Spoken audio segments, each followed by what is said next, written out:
This close, super nerds. Oh, it almost happened. Look at this panel from the new Detective Comics number 1000, a landmark edition in DC Comics. It has a number of stories about Batman and Poison Ivy and blah, blah, blah, blah. What's important is that in this panel, Poison Ivy is saying that she once derived some sort of poison from the sap of the manchineel. And if you go back to our video from February suggesting which poisonous / evil plants that Poison Ivy could use for her evil schemes, we said she should use the manchineel. So I saw this panel and some of you were tweeting at me saying, wow, they must watch Because Science. And wouldn't that be cool if that was the case? But no, it's not the case, because I reached out to Paul Dini, who wrote the story, and he said obviously the script had been in far before February to get this comic out in March. And so, just great minds think alike. But we were very close, and I guess we were Paul denied.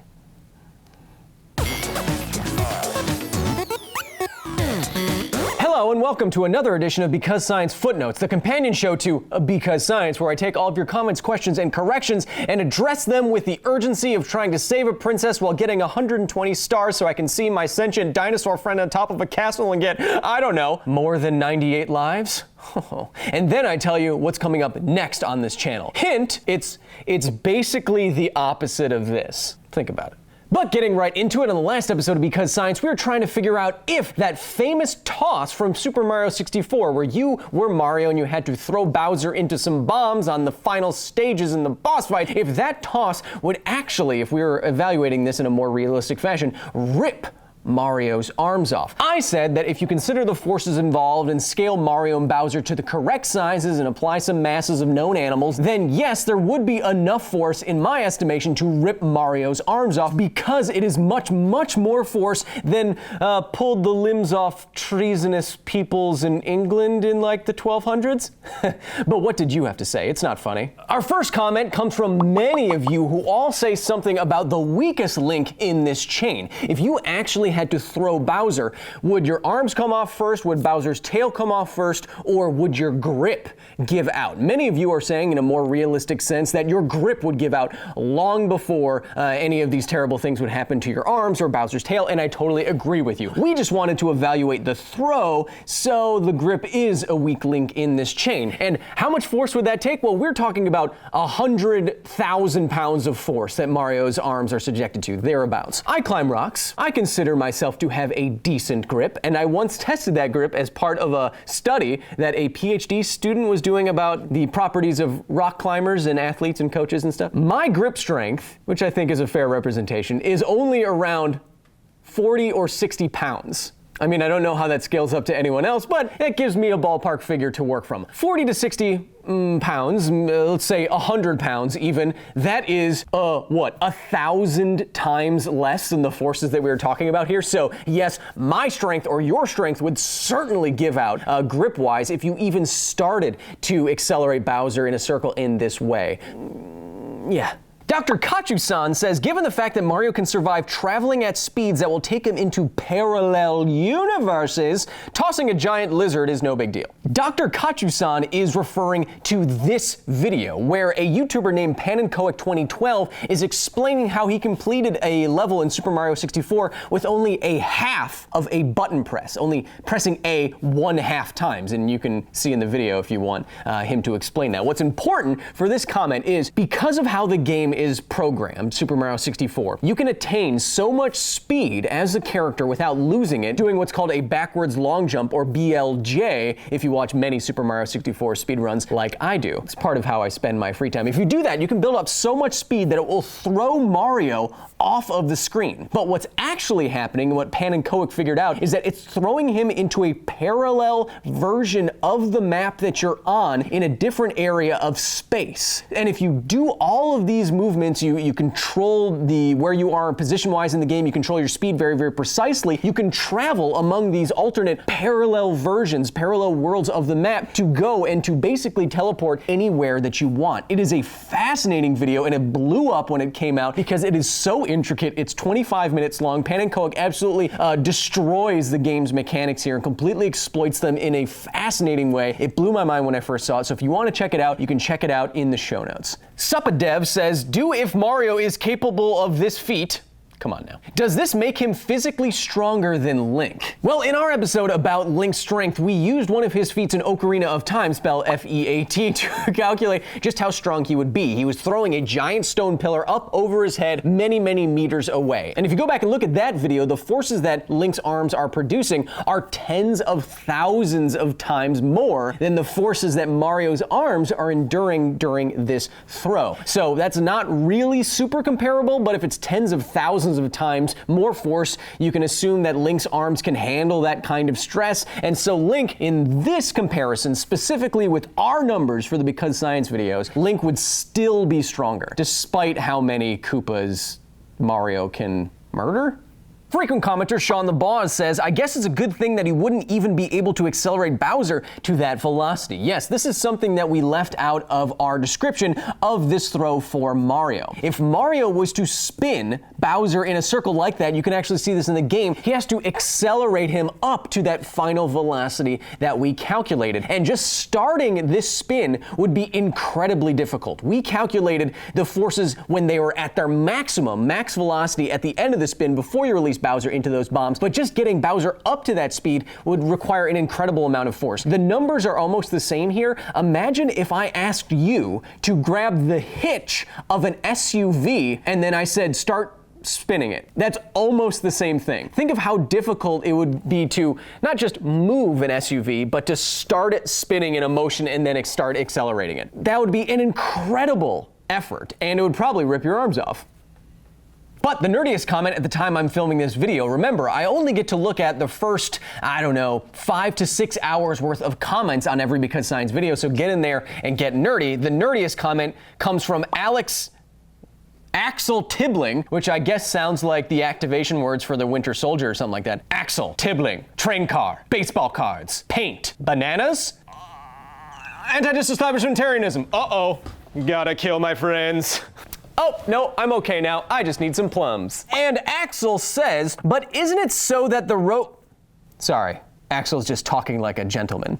But isn't it so that the ropes attached to the man-woman in question and the horse have slack first, so the horse could build up speed and then effectively apply a much greater force in the body when the rope is straightened? Still, the point you were making is, with this in mind, very valid, big fan, thank you. Good and morbid point, Axel. When these events, these quartering events actually happened, as far as we know, the horses didn't just start pulling on ropes that were already taut. The rope wanted to have a little bit of slack in it, so the horses took off, and then all at once there would be a huge jolt of force as the ropes became taut all at once, and this would apply great force onto the limbs of the unfortunate person and hopefully rip their arms off. So we did not consider a situation like that, we just wanted the forces at the end of the throw. And what's important to know is that even in our quartering example, it's not always just that easy. Horses didn't just pull the limbs off. Sometimes, because the horses couldn't do it, the executioners had to go in and cut away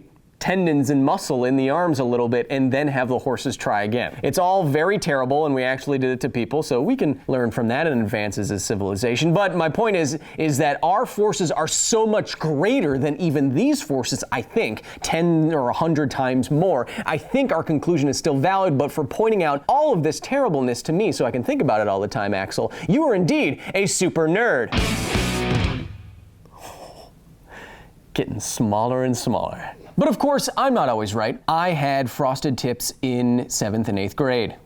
So what did I get wrong last week? Our first correction is the biggest correction by far, which comes from a lot of you who all say something very similar. In the video, I say there is no canonical height for Mario, so I took his height from what it looks to be in Super Mario Odyssey, the most recent Super Mario game. I used that to scale him, to scale Bowser, and give Bowser some mass for our throw. All of you are saying that there is a canonical height for Super Mario, and that game theory gave a very good height based off pixels and relative sizes and all that. Why didn't I just use that number? Okay, so here's the thing.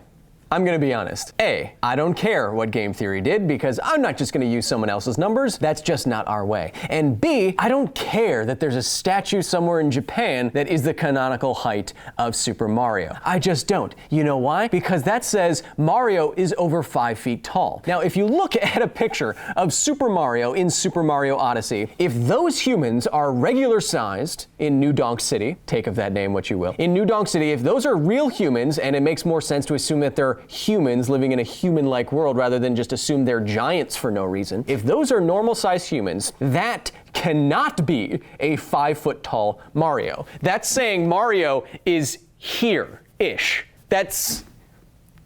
It doesn't work. So that's why I used the relative heights in Super Mario Odyssey, and then I took all of that back to Super Mario 64 to see if Mario was that size, how big would Bowser be, and if Bowser is that big, based on the relative sizes of things, of course, how much mass should he have looking at real-world animals, which is why I settled on Archelon. Long story short, I think the canon is wrong. Oh no, I'm such a nerd. David Smith says, I love the show, but wouldn't the gravity of the Mushroom Kingdom alter Bowser's weight and therefore your calculations? Well, I've seen some other videos, I checked their calculations, which try to calculate just how much surface gravity the Mushroom Kingdom would have. And based on how things move around in comparison to normal Earth gravity, some of them calculate around 8 Gs of surface gravity, which means on the surface of the Mushroom Kingdom, you would weigh 8 times more. That is your mass multiplied by the acceleration due to gravity on whatever planet you're on, 8 times the normal Earth gravity, you'd be 8 times heavier. So if Mario was 8 times heavier in the calculations that we use, that means that Bowser would be 8 times heavier, which means that there would be a lot more force to put onto Mario's arms. However, with living in an 8G environment, which has more surface gravity than the surface of Jupiter, would that produce a Mario with even stronger arms such that it didn't really make a difference? I don't know. I would just be making a theory. Christian Nepa and Rowan B have a similar correction where they say, hey, you forgot how long Mario's arms are. All right, legitimate correction here. In our calculation of the radius of the Mario Bowser circle, we did not include the length of Mario's arms because I guess I was assuming that the point of rotation was at Mario's hands, but it would probably be closer to his chest, and so you would have to include the length of Mario's arms. I did that, and it changes the math by about 15 to 20%. Not that bad. We are still talking about 99,000 pounds of force on Mario's arms. So while it does change the calculation somewhat, Bowser is so much longer than Mario's arms are long based on his height, which I am not saying is over 5 feet because he's a short little man. Doesn't change our conclusion all that much. I would still think his arms would be gone. But the nerdiest correction at the time I'm filming this episode, I'm giving to frequent commenter Ryan Alexander Bloom, who says, good show, Kyle, but not sure why you went with the mass that you chose. He goes on to say, a bipedal turtle would likely weigh less than a quadrupedal one. So a 6 foot tall terrestrial bipedal bad guy would only be in the weight range of maybe a gorilla, maybe with a bit more of a shell, and not Archelon like we chose. We're talking about 600 to 800 pounds, around half the weight of a sea turtle. Could Mario's arms survive that? I don't know, but it's probably worth checking since it seems way closer to what we see in the game. Look, like I said before, Ryan, I used the height that I used because I thought it was more accurate. I took all of that back to Super Mario 64, and then using the relative scales, I applied a mass of an animal that looked like it had the same relative scale as a human to a turtle, and then I found Archelon and applied that mass to Bowser, and that's how we got all the forces. I agree with you, though. If you put real environmental constraints on a turtle Bowser's size, it would probably not produce a turtle that is many, many thousands of pounds walking around bipedally on land like an upright SUV. I don't know if nature would select for that kind of thing. And so, using real-world constraints, a smaller turtle is probably closer to what would actually happen if you took an Italian guy who knew how to put pipes together and then asked him to grab a large turtle somewhere on Earth and try to spin it. But we were trying to mix what happens in the game, what we see in the game, with real-world force values and see what happens. We can never always go one way or the other because we want to bend these universes that we love, but not totally break them. At least that's my approach. But for pointing all of those environmental constraints out, Ryan, and for thinking about this very nerdily, you are indeed a super nerd. Now, on to this week's episode of Because Science. This week's episode is 1 pound. That's right, in this week's episode of Because Science, we are going back finally to the one-man punchiverse, the OPMU. That's right, in this week's episode of Because Science, we are going back, finally, to the One Punchiverse. How strong is Saitama, or One Punch Man, how strong is Saitama's serious punch? It is the strongest punch that we see in Season 1 of the anime, so just in time for Season 2 dropping soon. Oh yeah. We are trying to figure out just how strong Saitama's ultimate final move, as far as we know so far, is. Oh, spoiler alert, it's a lot of strong. So how strong is Saitama's serious punch? Well, you'll find out, but only if you do 100 push-ups a day until the video releases. I'm serious about that. So, go watch the latest episode of Because Science if you haven't yet, all about Super Mario throwing Bowser, with his guns. Ooh. And leave me all of your best comments, corrections, and questions at youtube.com/BecauseScience, facebook.com/BecauseScience, and at Because Science on Instagram and Twitter. What was that? 10? No problem. And don't forget, it's kind of a myth that mama birds won't return to their baby birds if you just happen to touch those baby birds. It's based on the myth that birds have an amazing sense of smell, and if they smell humans, they won't pick up their baby birds anymore, but that's not quite true. If you destroy the nest or mess with the chicks, they might abandon the nest and start over, but if you touch a baby bird, they'll return. Birds want to take care of their young and further on their genetics, so if you see a baby bird with no flight feathers on, it fell out of the nest, you can put it back. It's fine. Just don't take it. Oh, what number are we on? Oh, man. Oh, it's so many now.